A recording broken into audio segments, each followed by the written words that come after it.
Bonjour, chères étudiantes, chers étudiants. Bon, aujourd'hui, on va essayer de présenter un cours, une séance intégrale relative au droit des marchés publics à la lumière du décret du 20 mars 2013. Bon, on va essayer à travers le cours qu'on va présenter aujourd'hui d'essayer de toucher toutes les côtés et tous les axes relatifs au droit du marché public. Mais avant d'entrer dans le détail du droit du marché public, il s'avère d'une manière nécessaire de présenter quelques définitions et quelques concepts qui soulèvent toujours des difficultés relatives à la définition et la complexité de leur notion, à savoir le contrat administratif. Comme vous savez, et comme vous avez étudié bien sûr la notion du contrat administratif, la notion du contrat administratif bien sûr présente toujours des difficultés et bien sûr, contrairement au contrat de droit civil, quand on parle de contrat de droit civil, le contrat de droit civil, elle est défini par le législateur, bien sûr, par les obligations du contrat, mais le problème qui soulève toujours le contrat administratif, c'est le problème de la définition. Bon, la doctrine, elle a essayé de présenter des critères de définition et bien des critères d'identification, à savoir la clause exorbitante est l'un des co-contractants signataires des contrats administratifs et que le contrat doit être intimement lié au service public. Bien sûr, le contrat de marché public est un contrat qui est assimilé à un contrat administratif, puisque toutes les clauses bien sûr mentionnées s'appliquent et se rassemblent dans le contrat du marché public, à savoir la clause exorbitante, le maître d'ouvrage, comme il est défini, bien sûr, par le décret du 20 mars, c'est-à-dire la personne publique qui représente l'administration, et toujours le contrat de marché public, il est lié pour satisfaire un besoin d'intérêt général ou bien pour satisfaire un besoin collectif, à savoir le service public. D'autres difficultés, bien sûr, pour mieux comprendre le contrat de marché public, il s'avère nécessaire aussi de la comparer avec des notions voisines, à savoir le contrat de gestion déléguée et le contrat de partenariat public-privé. Puisque les deux types de contrats, à savoir la gestion déléguée et le partenariat public-privé aussi, sont des contrats administratifs puisqu'ils sont liés pour la satisfaction d'un besoin collectif et en même temps sont liés par en même temps, bien sûr, contiennent une clause exorbitante qui sont signés par une personne de droit public. Mais malgré ça, vu l'importance du marché public, le législateur, bien sûr, est là essayé de réglementer ce type de contrat par une législation spéciale.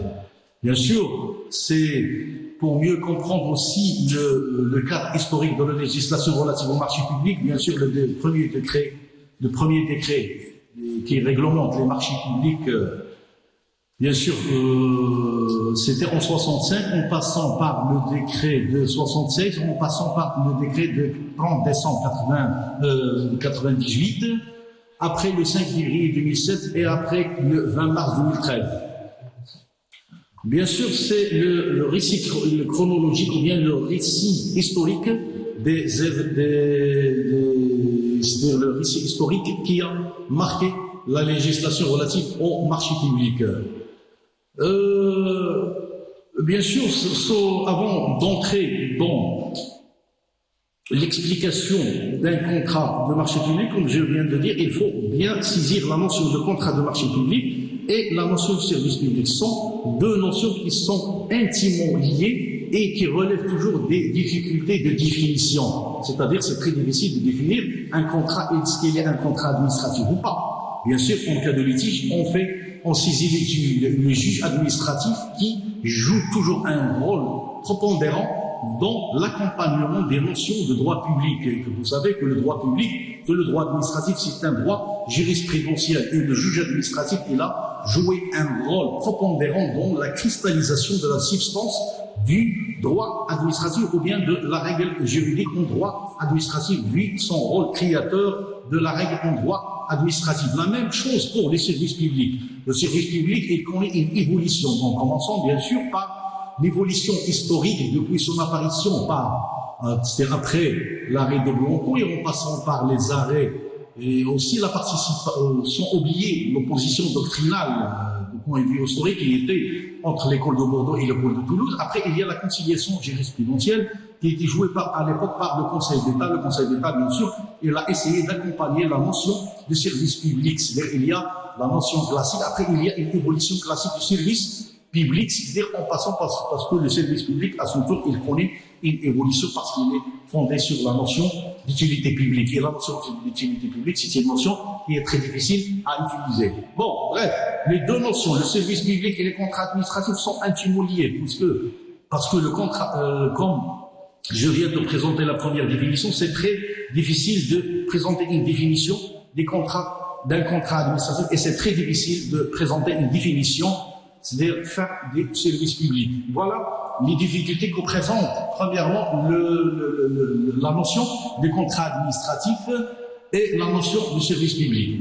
Bon, comme je viens de dire aussi que, vu l'importance des contrats des marchés publics, le législateur, bien sûr, il a légiféré le contrat, c'est-à-dire le cadre historique de législation du marché public, en matière de marché public, c'est-à-dire on a commencé par 65, mais on a jusqu'à présent le décret qui est en vigueur, c'est le 20 mars 2013. Mais un point très important, il faut tracer une limite entre deux périodes, c'est-à-dire en commençant par la deuxième période de législation, à savoir le 30 décembre 1998 et après le 5 février 2017, après le 20 mars 2013. Au moment de 30 décembre 2013, l'apparition des décrets de 30 décembre 1998, on a senti que le législateur marocain il a essayé d'introduire pour la première fois ce qu'on appelle les règles de gouvernance. Les règles de gouvernance qui encadrent l'achat public, à savoir la liberté d'accès à la commande publique et la libre concurrence et la protection des droits des soumissionnaires. Bien sûr, et la protection des droits civils et l'égalité d'accès à la commande publique. Bon, ces règles, bien sûr, qui encadrent l'achat public.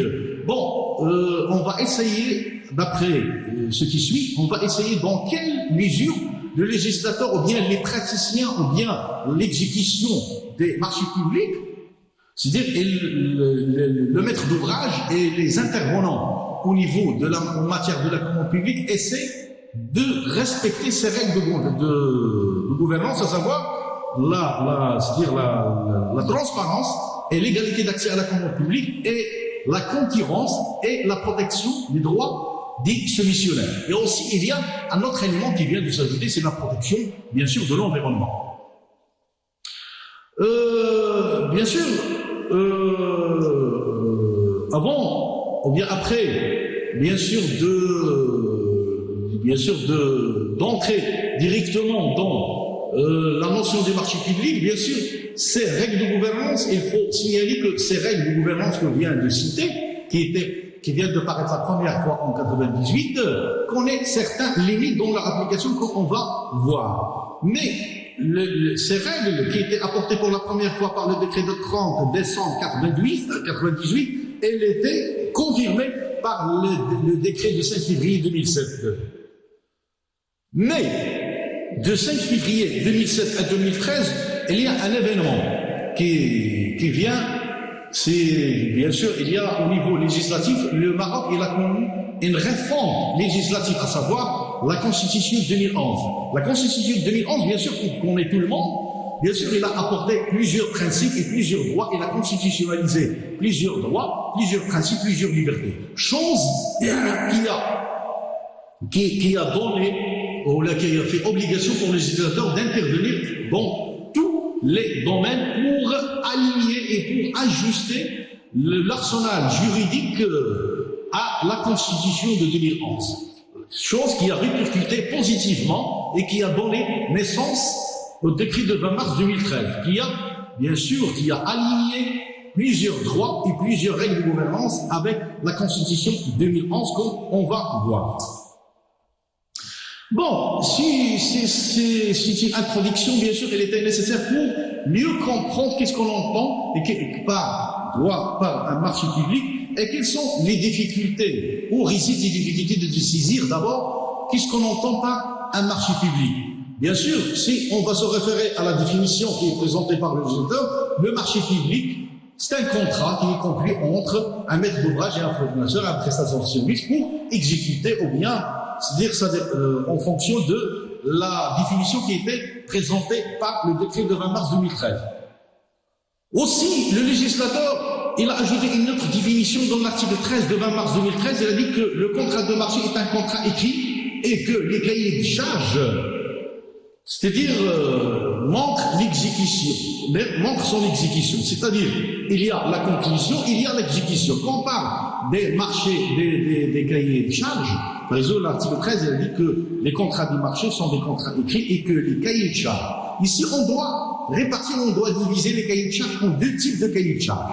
Il y a le CCAGT et le CCAGMO. Qu'est-ce qu'on entend par un CCAGT? C'est le cahier de clause administrative générale appliqué sur les marchés des travaux.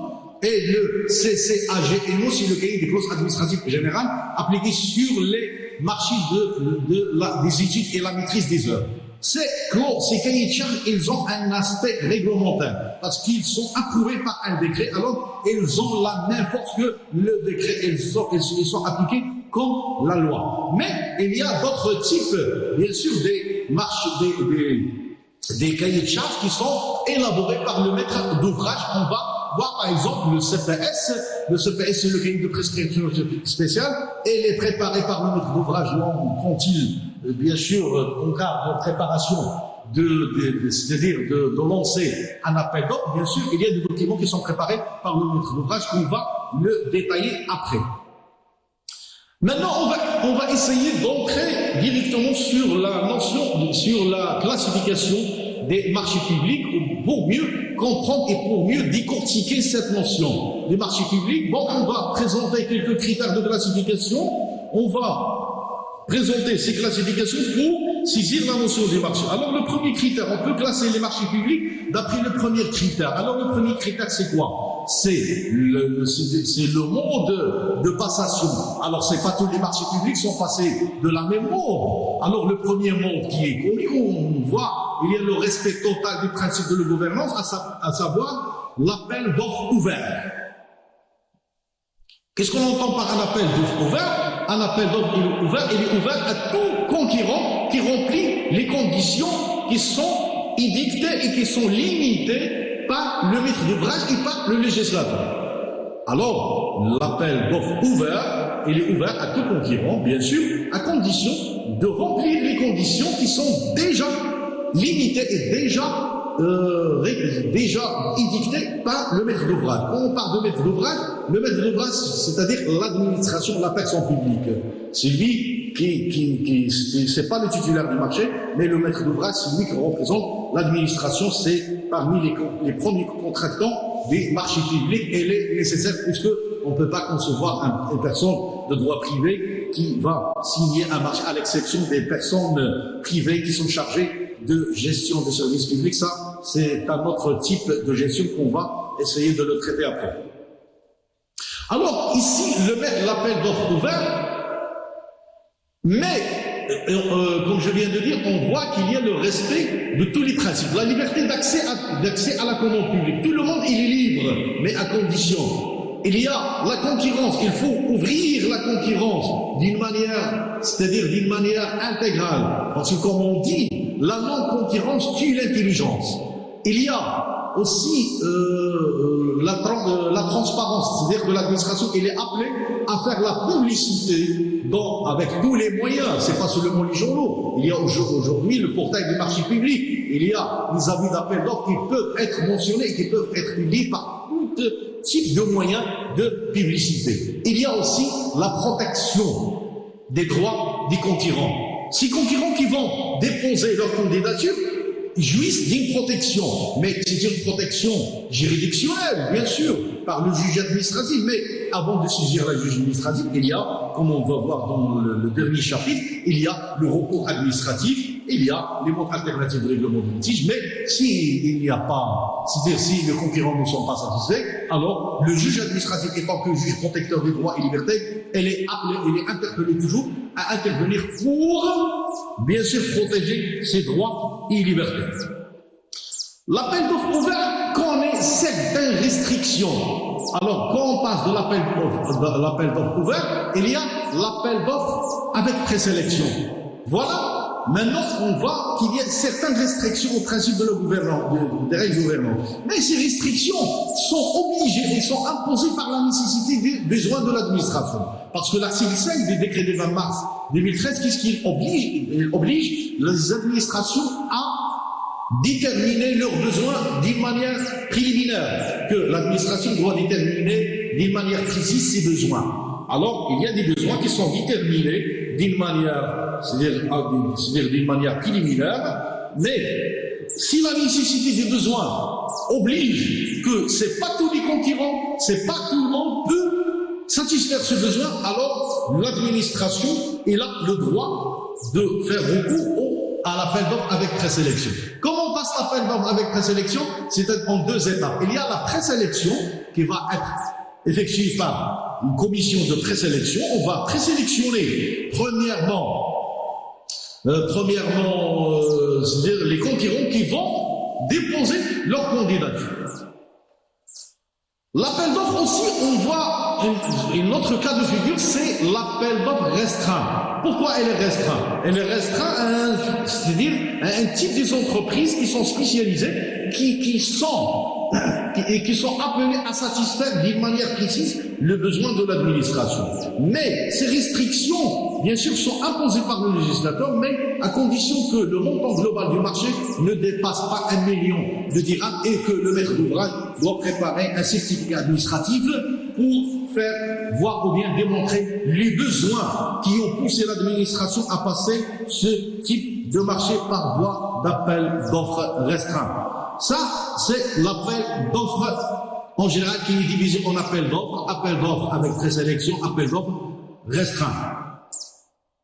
Il y a ce qu'on appelle le marché négocié. Le marché négocié, bien sûr, avant d'expliquer qu'est-ce qu'on entend par négocier, parce que une fois on va dire que la commande publique elle est encadrée par une règle de gouvernance, à savoir la liberté d'accès à la commande publique, la concurrence et la participation de tous les concurrents et la protection des libertés et tout ça. Après, on voit que le législateur il a autorisé à l'administration de passer des marchés de gré à gré, c'est-à-dire par voie négociée. C'est la nécessité de l'administration, parce que quand on parle des besoins de l'administration, il faut définir les besoins de l'administration. Mais vu, c'est-à-dire la gravité, mais vu la violence des principes de gouvernance, le législateur il a autorisé l'administration à passer à ce type de voie, mais à condition, puisque vu qu'il a, bien sûr, il a mentionné même les cas que l'administration peut passer, bien sûr, des marchés par voie négociée. Par exemple, quand il s'agit des marchés qui ont un lien avec la défense nationale, avec la sécurité nationale, avec des événements, bien sûr que l'administration ne peut pas attendre bien que, vu l'importance de la patrie, bien sûr, pour les données qui ont un rapport avec la défense nationale, avec la sécurité nationale, elle n'est pas autorisée à tout le monde de les savoir. À ce moment-là, l'administration a le droit de passer directement à passer des marchés à voie négociée. Il y a aussi un autre monde, ça s'appelle le concours. Le concours, bien sûr. Pourquoi le concours? Le concours, c'est une sorte de compétition.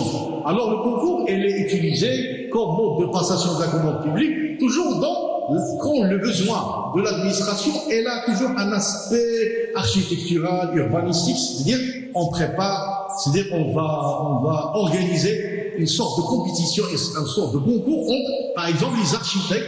On a besoin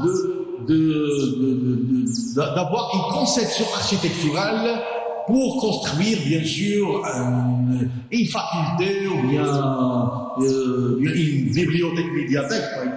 D'abord, on doit avoir la conception architecturale, après on va passer à la construction. Malgré aujourd'hui que le décret de 20 mars 2013, il a apporté ce qu'on appelle les prestations architecturales, on va essayer de les traiter séparément. Il y a les prestations architecturales négociées, il y a 3 types de prestations architecturales qu'on va les détailler, bien sûr, après.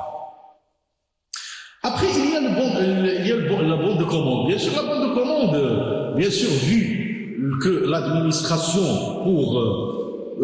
vu la complexité et la diversité de ses besoins, parfois il n'a pas le temps de faire, bien sûr, un appel d'offres qui va durer 21 jours, par exemple, dans les appels d'offres, et parfois il peut durer plus de 40 jours quand le montant du marché passe une grande somme.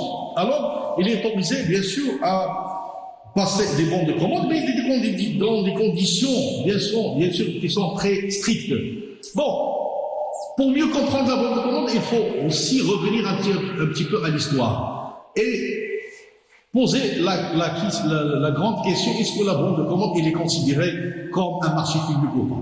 Bien sûr, la jurisprudence marocaine, depuis la création de la Chambre administrative de la Cour suprême, à l'époque Cour de cassation actuellement, bien sûr, elle a connu un certain revirement. Parfois, elle a considéré que la bande de commande est un contrat de marché public. Parfois, elle a considéré que le bande de commande, c'est un contrat qui est assujetti au droit commun. C'est-à-dire que c'est le juge compétent, c'est le juge de droit commun qui est compétent. Mais, dernièrement, toutes les juridictions administratives, ils ont confirmé, ils ont reconnu la qualité, bien sûr, d'un marché public pour un bon de commande. Mais quelles sont les conditions?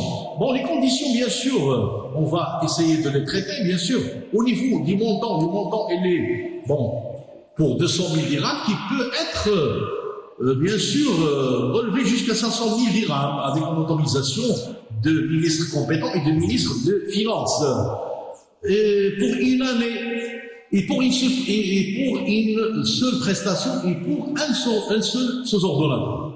Alors, pour une prestation, mais la difficulté qui soulève le monde de commande aujourd'hui, c'est la question de la prestation. Bien sûr, l'article 16 des décrets de 20 mars et 98 du 20 mars aussi, il essaie de donner une définition et aussi il fait le renvoi à l'annexe A. C'est-à-dire qu'il y a un annexe qui contient une liste des prestations qui peut faire objet de la vente de commande. Alors, par exemple, pour un sous-ordonnateur, une fois il veut, bien sûr, passer une prestation par bon de commande, il doit s'assurer que la prestation figure dans la liste qui est qui est dans l'annexe A ou B. Alors, c'était le premier critère de classification. Alors, le deuxième critère de classification, c'est-à-dire pour classifier un marché. Alors, on a essayé de présenter le premier critère, à savoir le marché, c'est-à-dire ça dépend des voies, en utilisant le premier critère, c'est le mode de passation. Alors, maintenant, le deuxième critère, c'est le mode d'exécution. Alors, c'est pas tous les marchés qui sont exécutés de la même manière. Alors, le premier critère que je viens, c'est le mode d'exécution. Est-ce que tous les marchés sont exécutés de la même manière?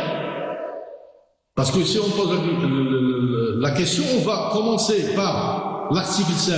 L'article 5, le législateur, il a fait obligation pour l'administration de déterminer d'avance ses besoins. Mais l'article 6, il dit par dérogation de l'article 5. C'est-à-dire, il y a une possibilité de dérogation, de délimitation des besoins. C'est-à-dire, l'article 6, il dit que lorsque les prestations ne peuvent pas déterminer d'avance et qu'ils ont un caractère répétitif et prévisionnel, le maître d'ouvrage peut passer un marché cadre. Qu'est-ce qu'on entend par un marché cadre? Un marché cadre, bien sûr, c'est un marché qui est exécuté sous forme de marché cadre puisque les besoins ne peuvent pas être déterminés par avance, mais on fixe un minimum et un maximum, à condition que le maximum ne dépasse pas 2 fois le minimum. Et les prestations qui peuvent faire objet d'un marché cadre, elles figurent dans l'annexe A et B. Mais pourquoi l'annexe A et B? Parce que dans un marché cadre, il y a les prestations qui peuvent faire objet et qui figurent dans l'annexe A sont renouvelables pour 3 ans. Et qui figurent dans l'annexe B peuvent exécuter pour 5 ans. C'est-à-dire, pour chaque année, on fait une reconduction du marché cadre. Mais il y a la liquidation budgétaire au niveau des 3 ans et au niveau de 5 ans. La même chose pour les marchés à tranches ou bien reconductibles. C'est-à-dire, il y a certaines ressemblances entre reconductibles et marché cadre. Bien sûr, dans les marchés reconductibles, les prévisions peuvent être diminuées, peuvent être définies et limitées d'avance, mais elles ont un aspect répétitif. La même chose, les conditions de la reconduction, bien sûr, elles contiennent une clause de passive reconduction et sont réparties entre 3 ans et 5 ans, mais aussi l'annexe A et l'annexe B qui contiennent les prestations qui peuvent faire objet des marchés reconductibles. Il y a aussi un autre type d'exécution du marché, le marché à tranche conditionnelle et les marchés à lotis.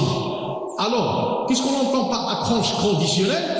Un marché qui est réparti en tranches, mais chaque tranche elle est conditionnée d'avoir les fonds nécessaires.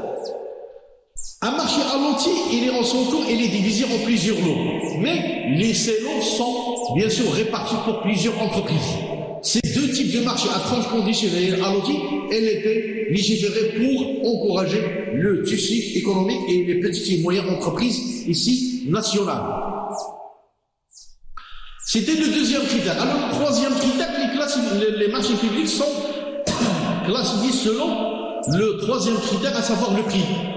Bon, voilà, vu l'importance du prix, parce qu'on ne peut pas concevoir un marché public sans prix, et vu l'importance du prix, le législateur est là encadré le prix avec un encadrement jusqu'au, bien sûr, on parle de la révision des prix, il y a l'arrêt du chef du gouvernement qui réglemente la révision des prix, et le prix, il varie en fonction bien sûr, du type de marché, et ça dépend de la détermination préliminaire du maître d'ouvrage. C'est le maître d'ouvrage qui va déterminer comment le marché il va être payé.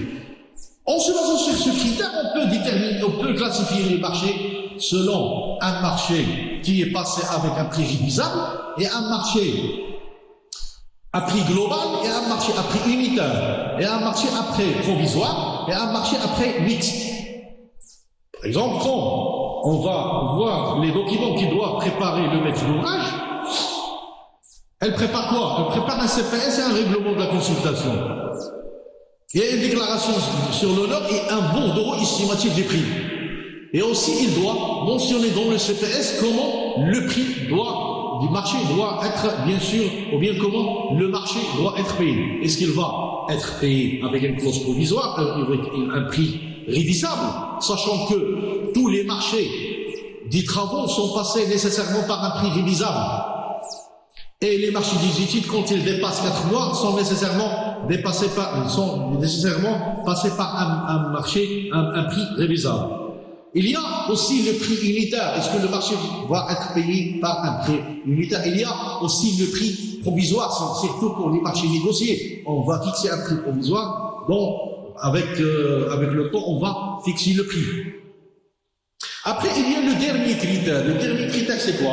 Le dernier critère, c'est, on peut classer les marchés publics, c'est-à-dire en fonction de son objet. Quel est l'objet du marché?